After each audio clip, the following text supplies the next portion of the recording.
Now, over the course of alt media, there have been several money-oriented platforms put forward. We've all seen them. And we all had an interest in some of them as a potential possibility of improving our own lives initially. And thankfully our members have largely moved on from that thinking level of not I and my, but we and us. But these internet-based money programs have been everywhere, be it NESARA, GESARA, the San Germain Trust, Jim Willie, Cliff High, Bixweir and others of Buy Gold and Silver as they are going to skyrocket, the Sestwi KV Trust and the Birth Certificate Fund, OPPT, the RV, DINARS, ZIMS and the currency revaluation with Tony, Tank, James Gilliland, Dave Smith and Winston Strout and several others. We also had Neil Keenan and the Classroom Accounts, which also involved Anna von Reitz, Karen Hudis and the World Bank, and yes, she is still working for the World Bank despite her denials. And we also had OITC with Mr Crayford and Ray Dam. VK Durham claims they owned this and that trust. And then we had the cryptocurrencies and blockchain plastered all over the internet. And it's quite a list. And I'm sure there are others that I've forgotten due to the sheer volume of them. Now comes the kicker. In 2016, another one came along. Now take out the personal attachments of this show, and Kim and I in particular, and look at it for what it is. A new money programme that came along speaking about the Manor World Holding Trust, promising funds for the countries and also the people. And evidence was provided in quite a bit of detail, and people demanded more proof, which is fine. More proof was provided, and then even a former RV stalwart jumped on board, Tank, based purely on the evidence provided both by word and also by actions. Now, the Trust has delivered funds to some countries, including America, otherwise we would be bankrupt now. Think of the last 3 budgets. But not to the people from and no funds have been delivered from an outside point of view. And that could possibly be used in an argument against the Trust and its validity. Another promise not fulfilled, they may say. And yet the intel last week with regards to what happened in the Treasury and some others have shown the exact reasons why the people haven't started receiving the funds. So that's the background story of this piece. So here we are now in 2018, having had the alternative media bombard us with money-based schemes, all of which just put out some information, all of which promised tomorrow, the next day, or 2 weeks, and many of them now proven to be frauds at worst or misled at best.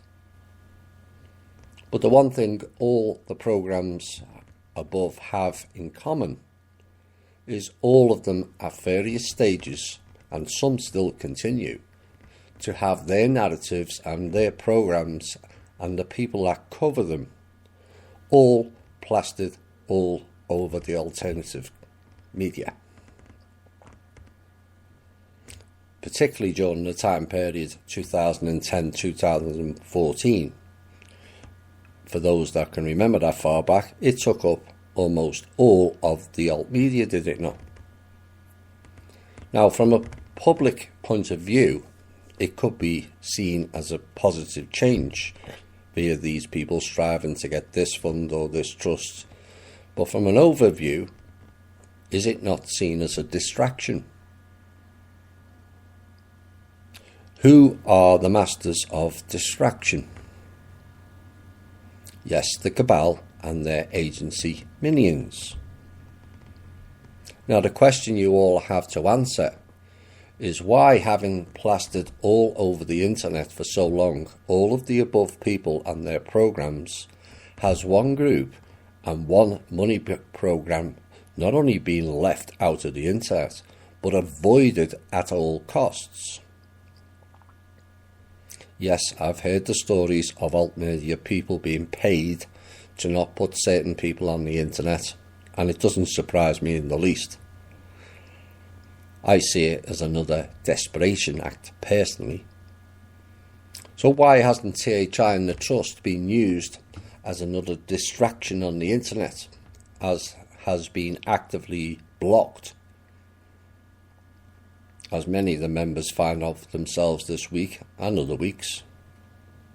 Although, to give credit where credit is due, one particular guy in Cosmic Voice this week did post it in Cosmic Voice this week, along with his special brand of rhetoric against me.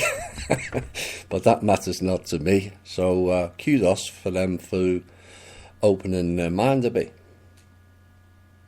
But could it be the Trust and THI is actually not a distraction,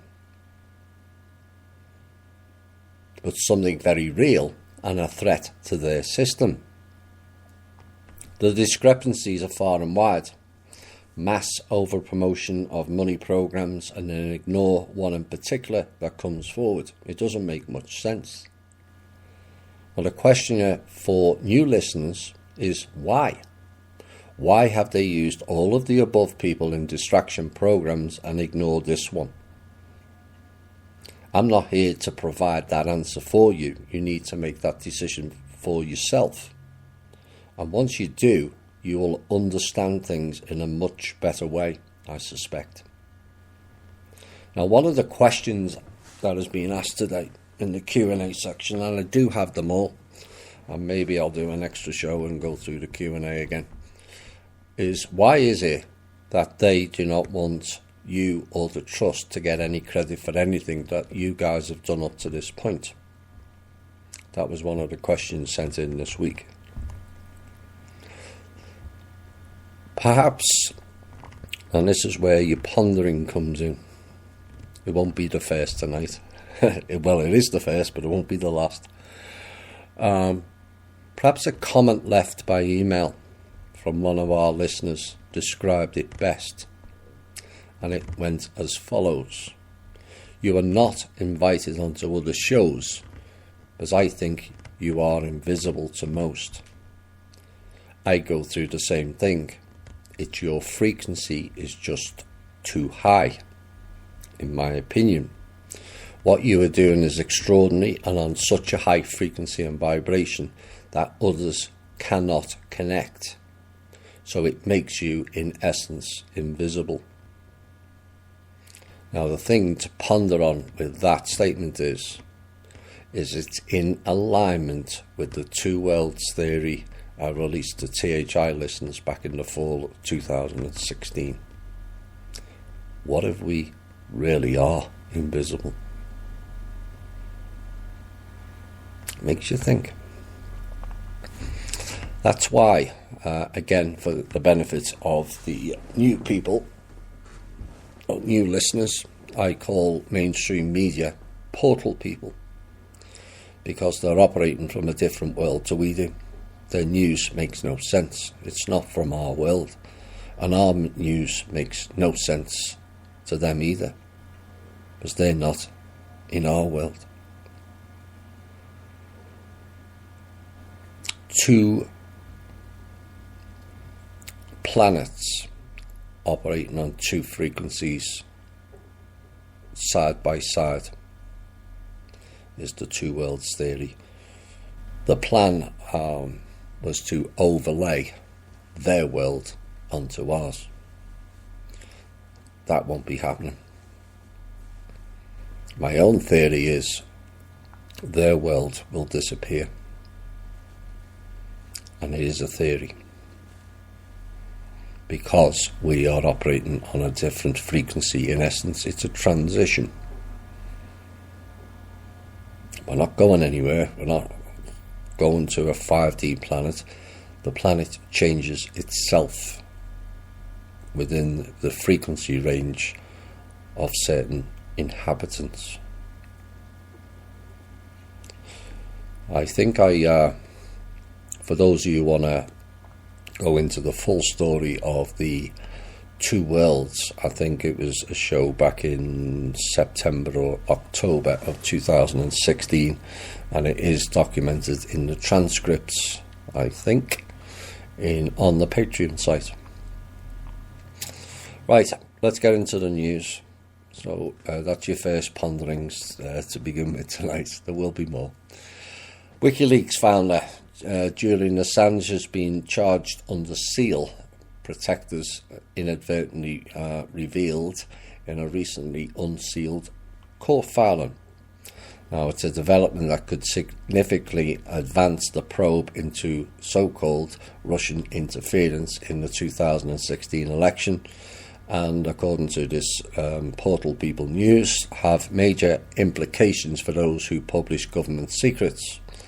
Now, the disclosure came in a filing in a case unrelated to Assange, and Assistant US Attorney Kellen Dyer, urging a judge to keep the matter sealed, wrote, "Due to the sophistication of the defendant and the publicity surrounding the case, no other procedure is likely to keep confidential the fact that Assange has been charged." Now, later, Dwyer wrote the charges would need to remain sealed until Assange is arrested. And Dyer is also assigned to the WikiLeaks case, and people familiar with the matter said that Dyer was disclosing the true but unintentional truth. Now, Joshua Stueve, a spokesman for the US Attorney's Office in the Eastern District of Virginia, I've highlighted that for a reason. The court filing, they said, was made in error, and that it was not intended, the intended name for this filing. An FBI spokesman declined to comment. Now, federal prosecutors in the Eastern District of Virginia have long been investigating Assange, and in the Trump administration had begun taking a second look at whether to charge members of the WikiLeaks organization for the 2010 leak of diplomatic cables and military documents which the anti-secrecy group published.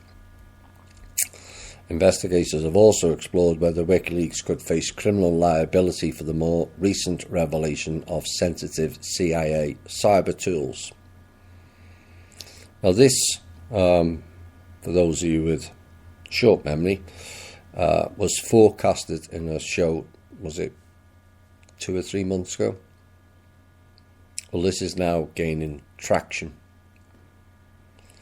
But as I said then, and I will repeat now, this could well work in our favour.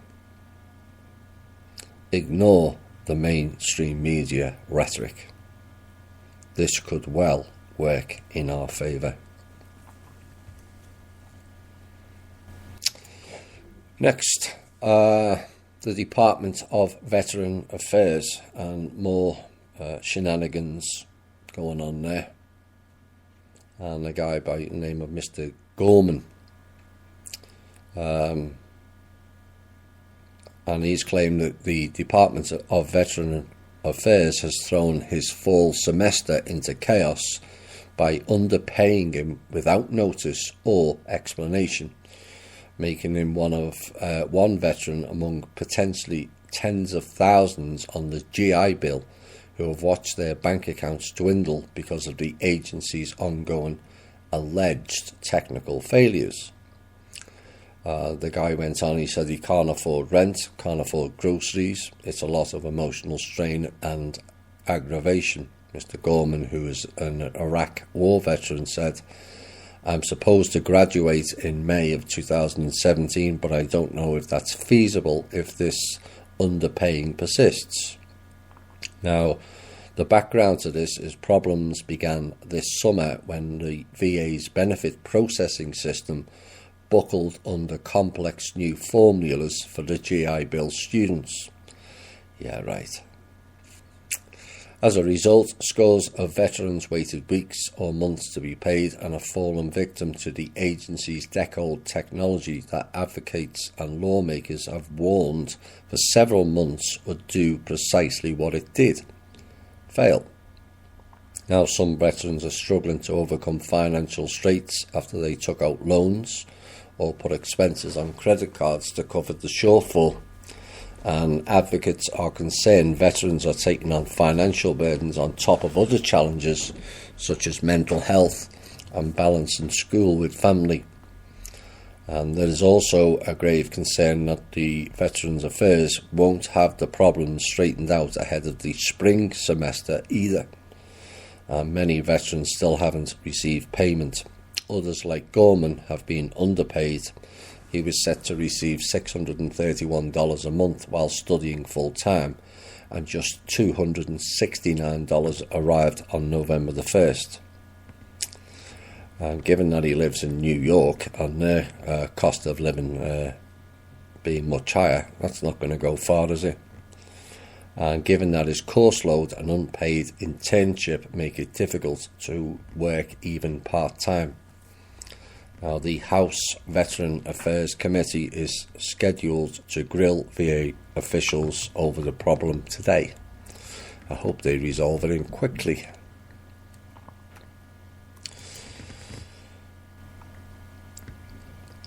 A sign of concern: Jeff Bezos, Amazon.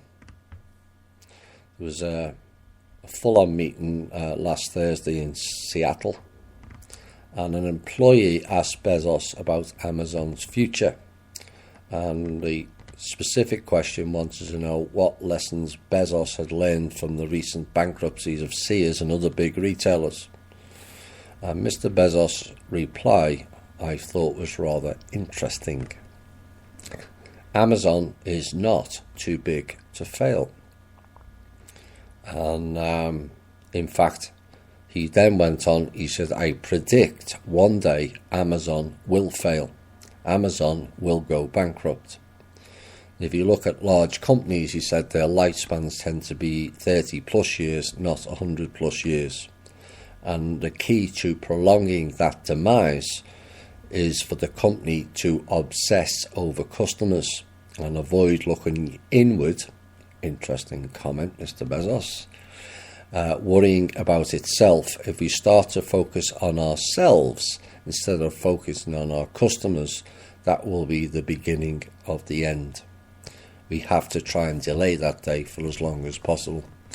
Interesting comments there, I must say. Further trouble in the top end fancy schools, which most of us can't afford to go to. And I've heard the claims of a sexual predatory nature, and this time it's Dartmouth College, and is facing a $70 million lawsuit from 6 women who claim the school had ignored 16 years of sexual harassment by 3 ex-professors, and they allege that the Ivy League school allowed the tenured psychology professors to harass, discriminate against and rape female students. Now, the federal lawsuit, which was filed last Thursday, names Dartmouth trustees as defendants, not the former professors, and the college denies the claims and said they will respond in court.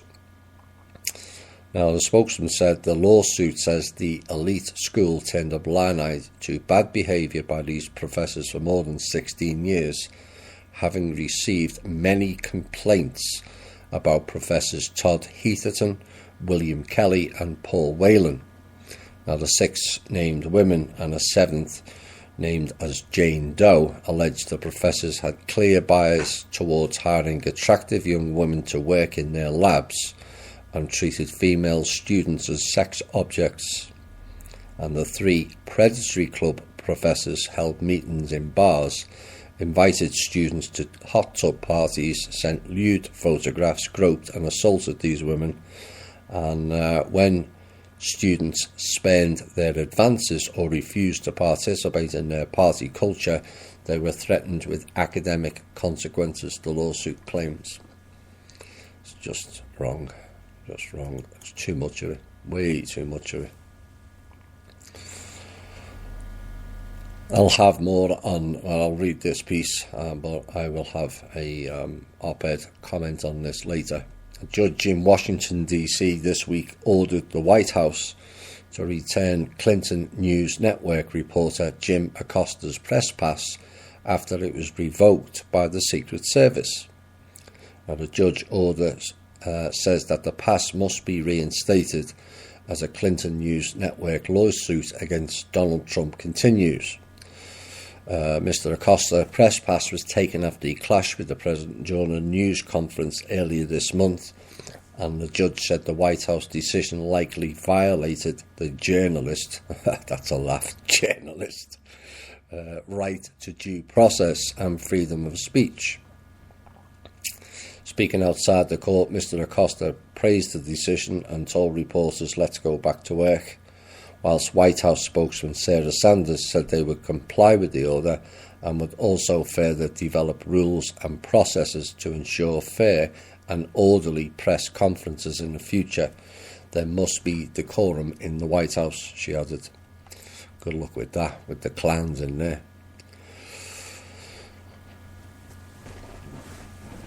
In the Intel section, again, I'm preaching to the choir with the older members because they've seen and heard it many times now, where I've put stuff out and it's come out later.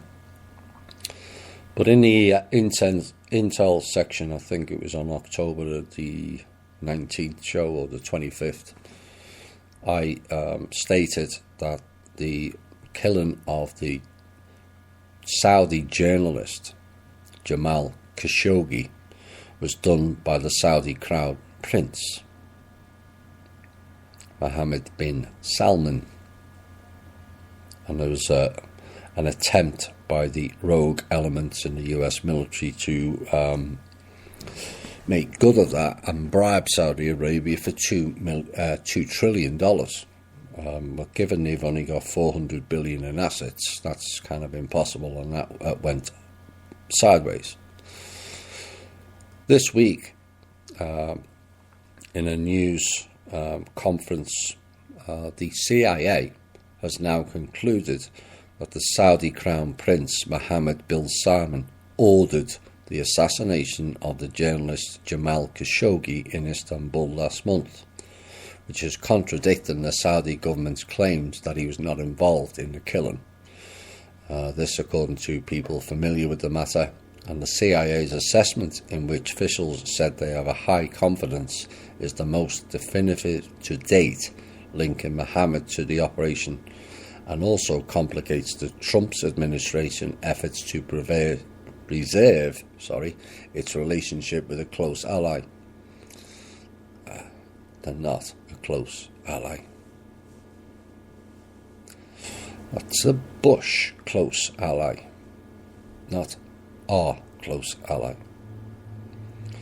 Anyway, a team of 15 Saudi agents flew to Istanbul on a government aircraft in October and killed Khashoggi inside the Saudi consulate, where he had come to pick up documents that he needed for his planned marriage to a Turkish woman. And in reaching their conclusions, the CIA examined multiple sources of intelligence, including a phone call that the prince's brother, Khalid bin Salman, the Saudi ambassador to the United States, had with Khashoggi, according to the people familiar with the matter, who spoke on condition of anonymity to discuss the intelligence. Khalid told Khashoggi, who was a contributing columnist to the Washington Post, that he should go to the Saudi consulate in Istanbul to receive the documents, and gave him assurances that it would be safe to do so. Except it wasn't. Are we for time? Okay.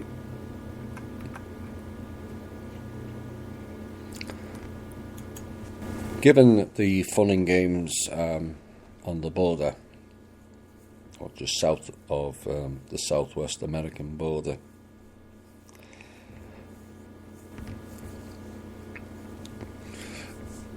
crime figures came out in Mexico this week. And I think these figures are astonishing, but I also think they're massively underestimated. Some 37,000 people in Mexico are currently classed as missing by the government. 37,000. The vast majority are believed to be dead, victims of the country's spiraling violence that has claimed more than 250,000 lives, which is a gross underestimate, since 2006. Now, the country's murder rate has more than doubled to 26 per 100,000 residents, which is 5 times the American figure. People in Europe will be surprised with that, because they think America's the murder capital of the world. But there you have it. Mexico murder official, I might add, murder tally is 5 times higher than America's. And the killing and the number of missing grow each year. Last year, 5,500 people just disappeared, which was up from 3,400 the previous year. And Mexico's murders are up another 18% through September of this year. Now, victims' families, mostly mothers, organise search parties, climbing down ravines or scouring trash dumps. And whilst their technique is rather crude, sometimes they hire labourers to hammer steel rods into the soil and haul them up to see if they can smell decomposition.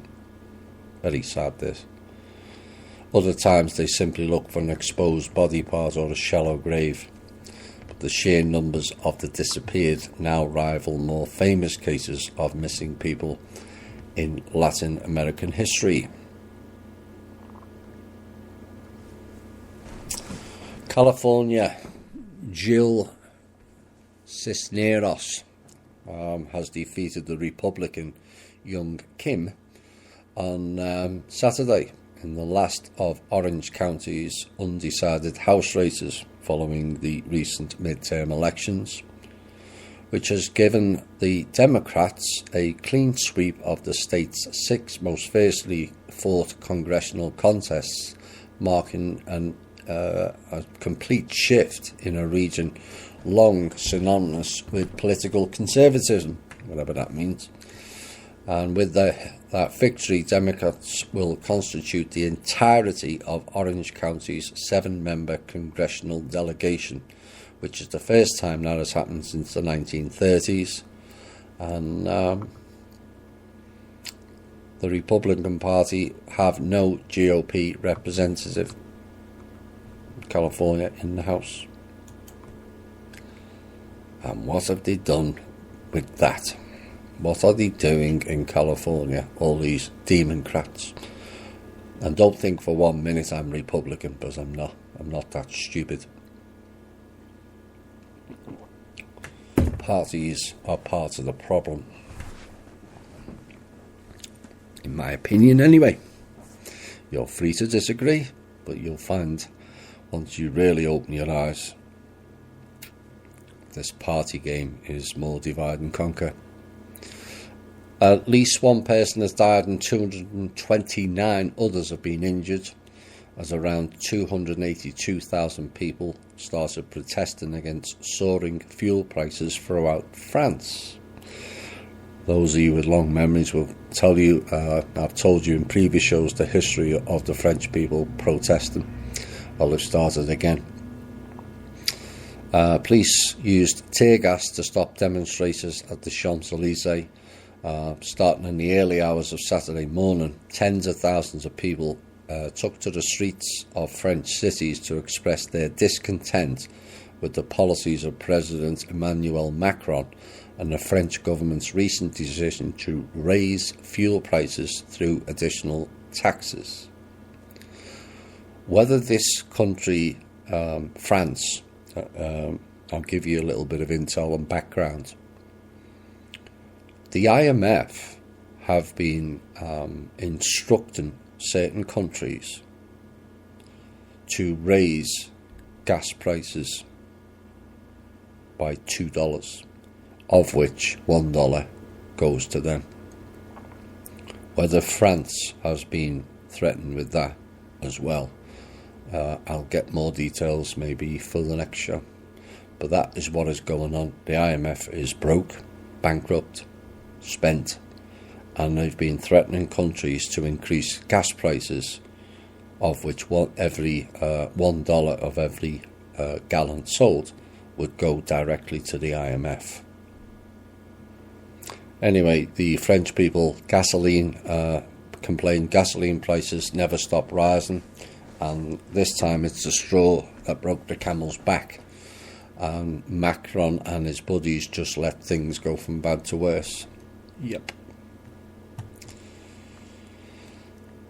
Final news before I go into covering some questions or comments from the emails, and then we'll go into a music break and the intel. Wage growth has been dismal for many American workers, despite the rhetoric from the portal people. And despite signs of a so-called strong economy. I'm sorry, it's just not strong.